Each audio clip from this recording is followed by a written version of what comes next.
گل من رنگ شادی تو چشمه، واسه تو همیشه شوق بوسه رو لبامه. تو بیا که نگاه توی راه تو نشسته، تو بیا که دلم به طلسم تو شکسته.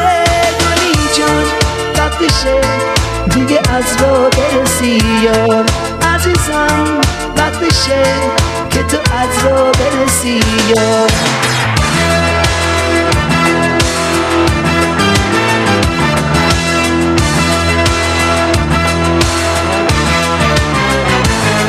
واسه تو بگو از گل عشقی که تو راهه، کاروان تو بیا که دل من بیقراره. میدونم که سحر پشت شب‌های سیاهه، تب عشق رو تنم یه مسافر توی راهه. گلی جان وقتشه دیگه از را برسی یار، عزیزم وقتشه که تو از را برسی یار.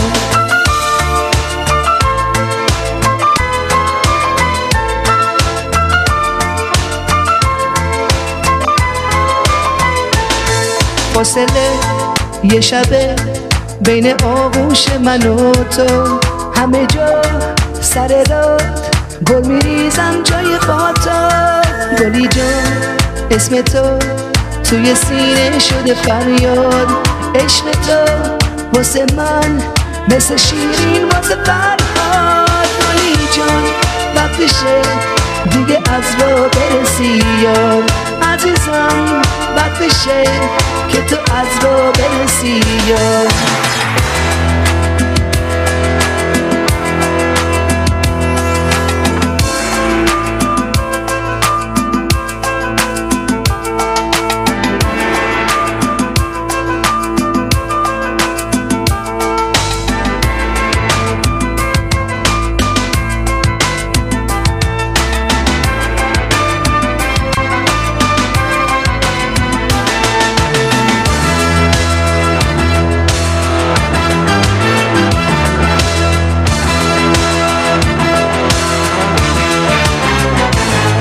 گلی جان تو ببین من عاشق چه صبورم، آخرین بوسه هات زده آتیش به وجودم.